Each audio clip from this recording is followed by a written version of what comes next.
Welkom by Ekerk Boodskap, die podcast. Ons is 'n geloofsfamilie wat mense oor alle grense met die Bybel wil inspireer en toerus op 'n eie tydse manier. Jesus is die hartklop van Ekerk. Die Bybel is die middelpunt van alles wat ons is en doen. Mag vandag se boodskap jou verhouding met die Here verdiep. Geniet die boodskap. Kom ons bid saam. Here, ons is baie bly dat ons die woord het, dat die woord ons het. Gee dat die woord ons vandag sal gryp, Here, dat ons lewens opnuut sal rig en dat U deur die Gees ons sal rig volgens die woord. Amen. Die Prediker in die Ou Testament is die boek wat so bietjie die appelkar omgooi. Die standaard uitgangspunt wat meeste mense in die wêreld so min of meer aanhang, daar's 'n doel met alles. Alles gebeur met 'n rede. Op die einde sal alles goed uitwerk. Mense is op soek na sin en betekenis. Dit is een van die heel basiese menslike dryfvere. Daar moet betekenis in die lewe wees. My lewe kan nie net 'n sinnelose gechommel wees nie.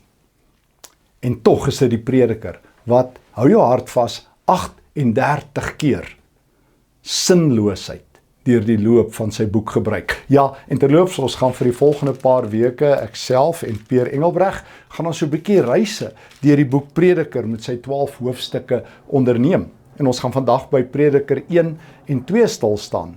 Die Hebreëse woord wat hy gebruik vir niks, hevel, is een van die Engelse woorde wat dit weergee is viper. Dit is soos mis. Jy weet mos hoe lyk mis as jy so ry daardeur. Jy sien dit en dan is dit weg. Dit is soos niks. Jy kan niks gryp. En as jy jou hand oopmaak is niks weg. Jy kan wind jaag en wind vang. En as jy jou hand oopmaak is die gevangde wind weg. Wel, die Prediker begin sy boek op 'n skokkende noot. Ek lees sommer net uit die 83 vertaling. Alles kom tot niks, sê die Prediker. Letterlik kan jy die Hebreëus vertaal, niks, volsla niks. Hoe anderster as al die ander Bybelboeke. Bid jou aan, né? Genesis 1 wat begin, in die begin het God die hemel en die aarde geskape. Of Johannes 1, in die begin was die woord, of Markus 1, die begin van die evangelie van Jesus Christus, of Paulus se briewe, genade en vrede vir julle. Ek bedoel dit begin met hoop en krag en liefde. En dan lees jy Prediker en hy sê, sinloos, sinloos, sinloos, sinloos, sinloos. Die lewe is partykeer sinloos. Ek herinner my aan die ou Griekse mite van Sisyphus, die koning van die latere Korinte. Hy het die god van die onderwêreld, Thanatos, of Hades, 2 keer gekil, en toe vervies die hoofgod Zeus hom vir Sisyphus, en toe word hy tot in ewigheid gestraf met 'n meedoenlose straf. Hy het 'n groot klip gekry, reuse rots, wat hy berg op moes rol, en as hy bo gekom het die klip afgerol, dan moes Sisyphus weer begin op, af, meedoenloos, sinneloos. En hierdie verhaal het eintlik die verhaal geword om sinloosheid, betekenisloosheid uit te roep. Ek onthou die Franse filosoof Albert Camus het 'n ander perspektief op hierdie Sisyphus mite, maar hy sê ons soeke na betekenis is juis om te protesteer teen 'n heelal wat stil bly as alles uitmekaar val. En hy sou gesê het Sisyphus het uiteindelik betekenis gevind in sy op- en afrol van die klip, maar dis nou nie ons punt nie. Die punt is die Prediker. Alles kom tot niks. Wat maak dat die Prediker so moedeloos, sinloos, hooploos, uitsigloos is?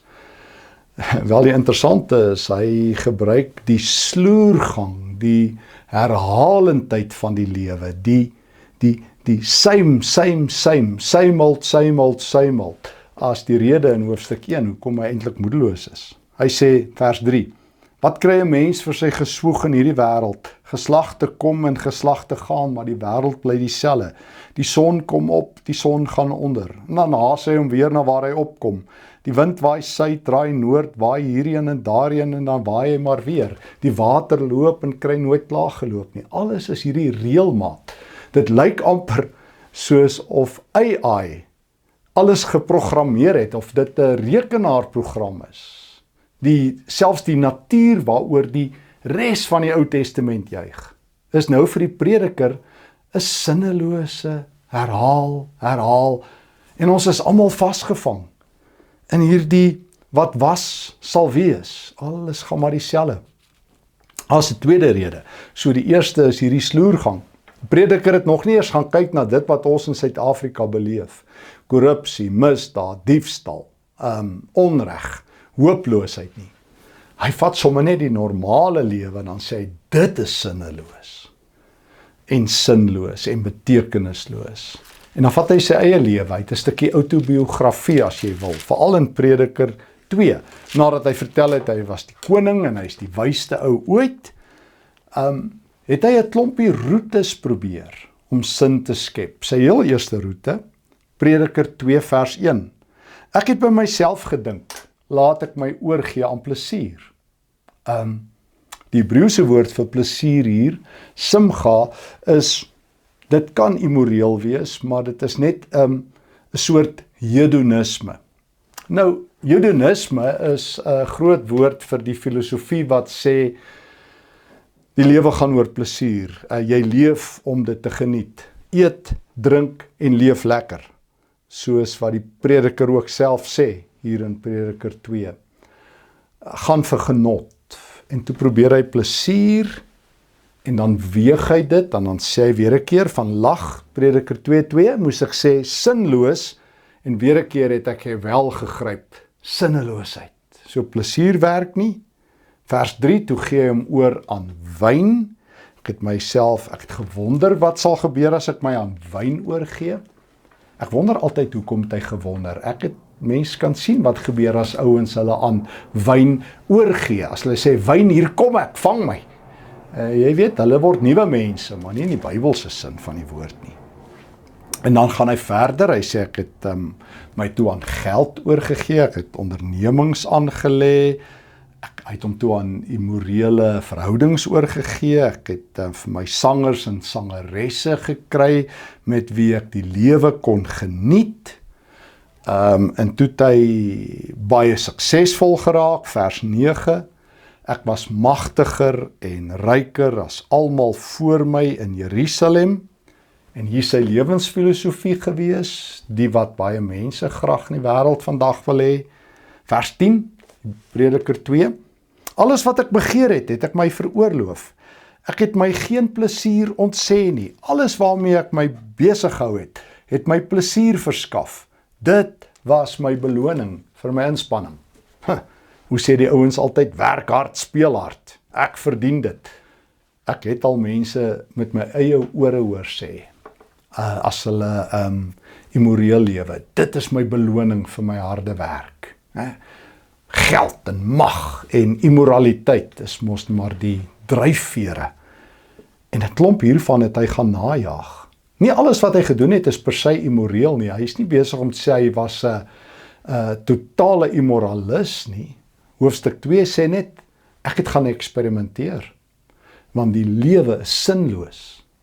En daar moet 'n buffer wees. Iewers moet daar betekenis in die lewe wees. Ek meen, elke filosoof wat soek na die sin van die lewe, het hierdie vraag al aangespreek. En jy en ek moet dit ook aanspreek. Is die lewe sinloos? En nou het ons 'n boek in die Bybel. Kan jy dit glo? 'n Boek wat ons nie altyd so baie lees nie, want dit is al 'n bietjie 'n harde boek om te hoor, dat in God se woord daar 'n boek is, wat 38 keer nutteloos of sinloos uitroep. Hoe moet ons maak? Wat moet ons hiermee maak? Wat moet jy en ek maak as ons dalk vir 'n oomblik net ons hand so opsteek en sê, prediker, ek verstaan. Ek beleef ook sinloosheid. Die drome wat ek vir myself gedroom het toe nagmerries geword. Die lewe wat ek dalk vir myself in die vooruitsig gestel het, is aan flarde. Die suksesse het in mislukkings ontaard. Die drome van vooruitgang het agteruit gewerk. Dalk is ek die spreekwoordelike swart skaap in die familie, die tradisionele randfiguur uitgestoot. Dalk sien niemand my raak nie. Dalk is my beste jare agter my en voor my net donkerte. Om ontnugter te wees, het 'n effek op jou hart, op jou gedagtes, op jou emosies. Dit stomp jou af, dit maak jou hard, dit maak jou hart, dit maak jou sinies, dit maak jou ontnugterd. En daar's baie redes, die prediker het dit gevind in die sinloosheid van die lewe, die reëlmaat, die vaste reëlmaat van die natuur, waar almal die skoonheid van die natuur sien, het hy gesê, hierdie reëlmaat maak hom klaar.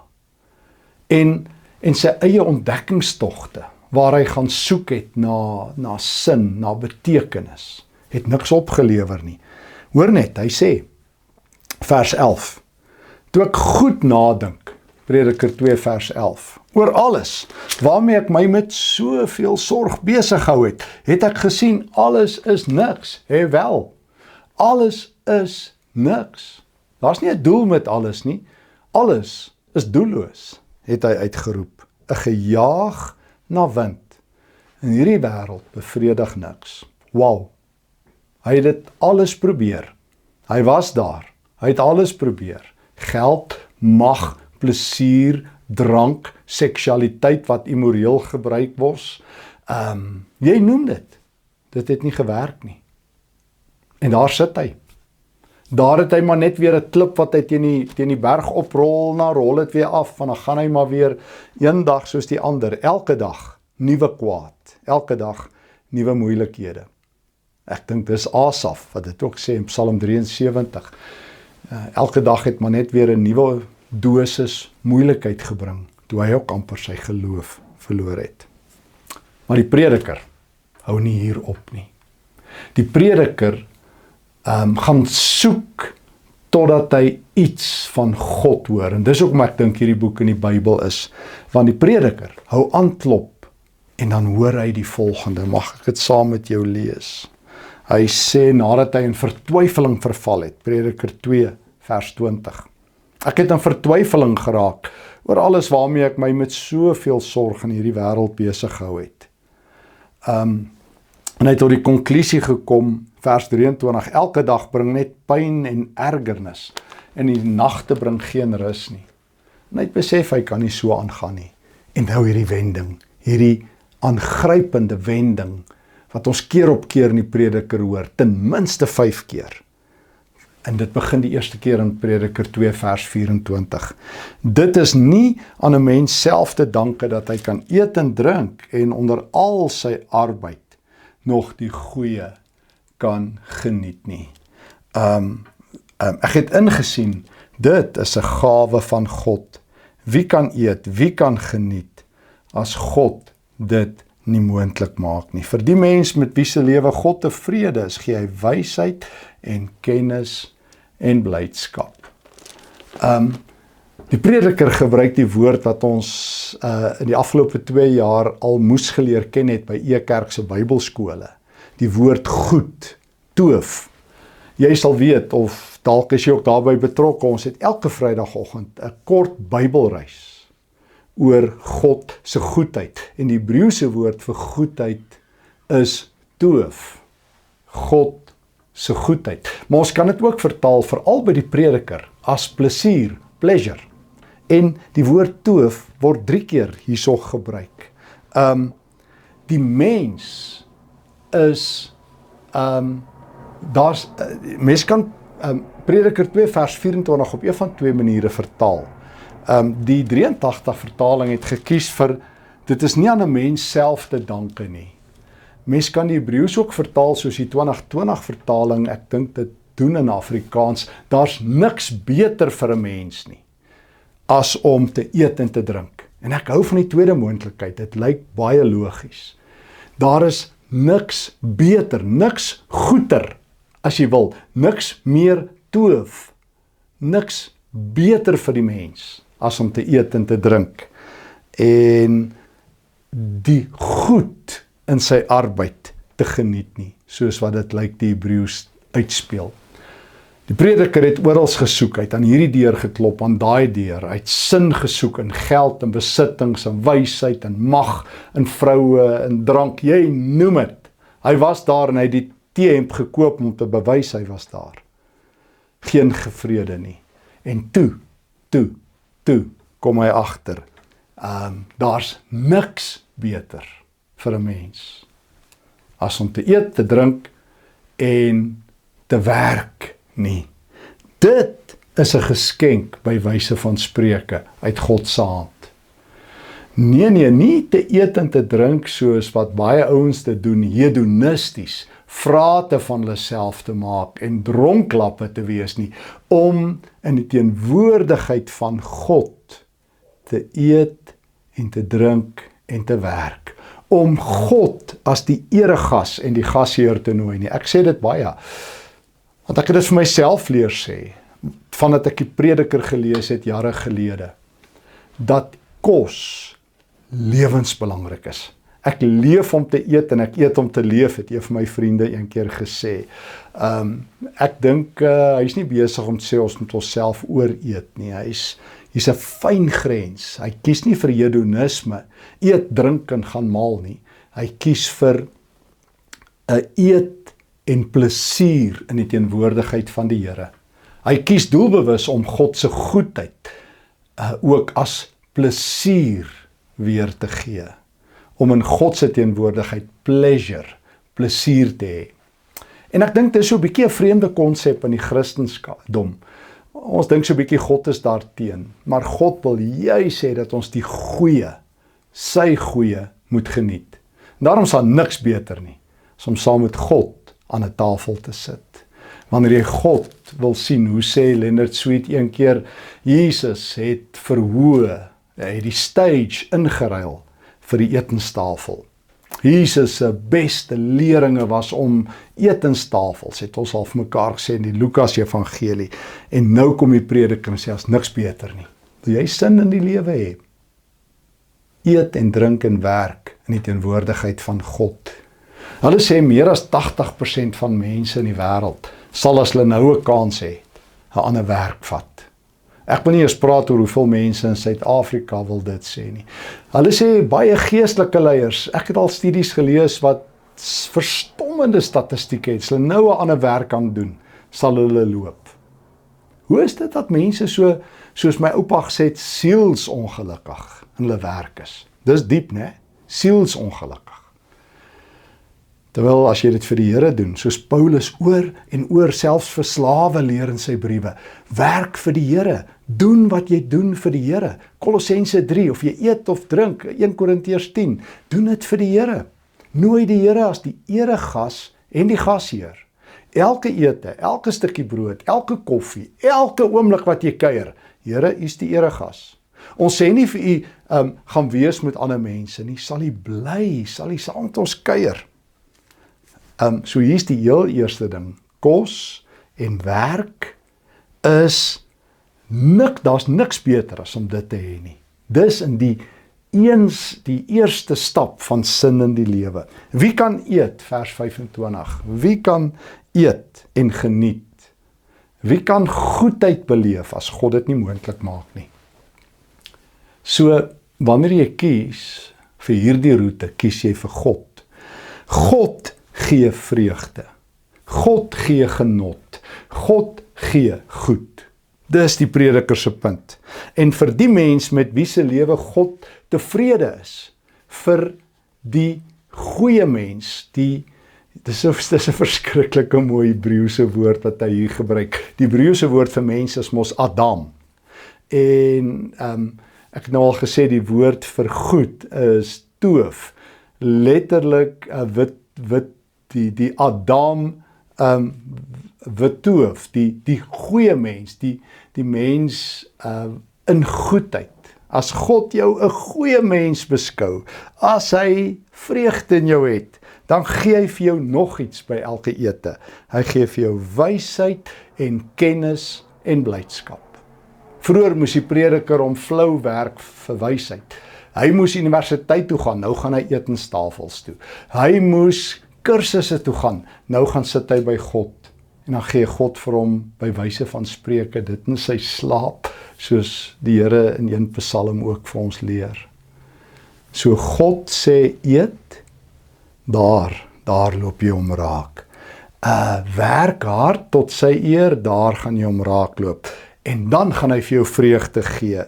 En boonbehalwe dit, as hy met jou lewe tevrede is, as jy 'n Adam, 'n mens is van goedheid, dan gaan jy wysheid en kennis en blydskap hê. So wat is die sin van die lewe?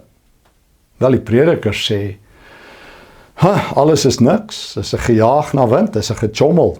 Daar's nie 'n doel met alles nie, alles gaan so aan, tensy, stop, tensy jy geleer het om God op die regte plek te sien.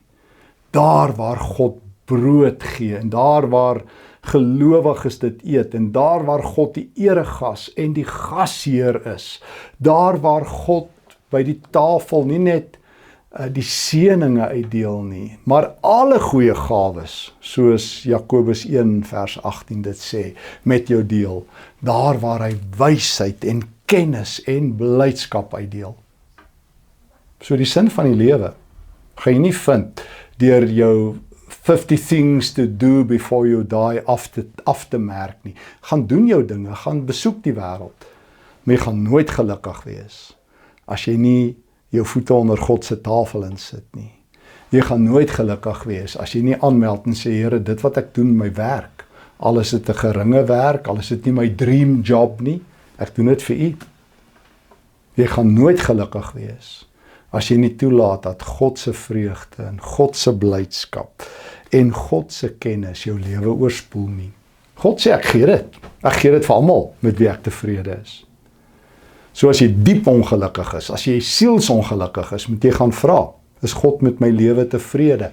Stop dit, stop die sielsongelukkigheid, kom sit aan 'n tafel, nooi die Here, eet saam met hom, verander elke gebed by elke ete in 'n feestelike verwelkoming vir die Here. Moenie net saam met jou pelle kuier en sê, my pelle, ons kuier in die teenwoordigheid van die Here. Hy maak die lewe gebeur rondom 'n tafel. En daarom is dit die verrassende van die prediker in hierdie harde lewe, hierdie de mekaar lewe, hierdie lewe wat sleg is, by wyse van Spreuke in baie gevalle, is God ook aanwesig. So, al is die lewe hard, al is die lewe sinloos, God doen goed. Dit mag jy nooit vergeet nie. Die goeie God is in die sinlose lewe aanwesig. Die goeie God daag by sy kinders se tafels op en hy kom elke keer met 'n geskenk. Hy kom met sy wysheid en sy kennis en hy kom en hy deel dit in oorvloed en blydskap. Dus vir die mens met wie God tevrede is, gee hy dit alles as 'n geskenk. Wie kan eet, wie kan drink en wie kan lekker werk as dit nie uit sy hand kom nie. Ontvang wat die Here vandag vir jou wil gee. Ontvang elke goeie gawe uit die hand van die Here. Hy gee dit waaragtig vir sy geliefdes. Hy gee dit vir elke mens wat goed is in sy oë.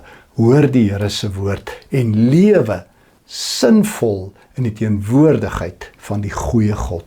Kom ons bid. Dankie Here dat U goed is en dat daar nie grense aan die goedheid is nie. Here, ons sien die lewe is baie keer sinloos en hard, maar dankie dat U goed is en goed doen en dat ek dit proe by elke etenstafel. Dankie dat ek 'n stukkie wysheid kry, ook nou as ek uit die woord uit lewe wat brood is uit die hemel. Dankie dat ek die goedheid kan proe. Gee dat ek sinvol sal lewe in 'n sinlose wêreld, omdat ek saam met die Here aan tafel sit, omdat ek die Here se wysheid en kennis en vreugde elke dag as geskenke ontvang. Amen. Dankie dat jy vandag saam gereis het. Mag jy die boodskap elke dag saam met jou dra en weet dat die Here naby is en jou liefhet. Tot volgende keer. E-Kerk, Jesus sigbaar, voelbaar, verstaanbaar.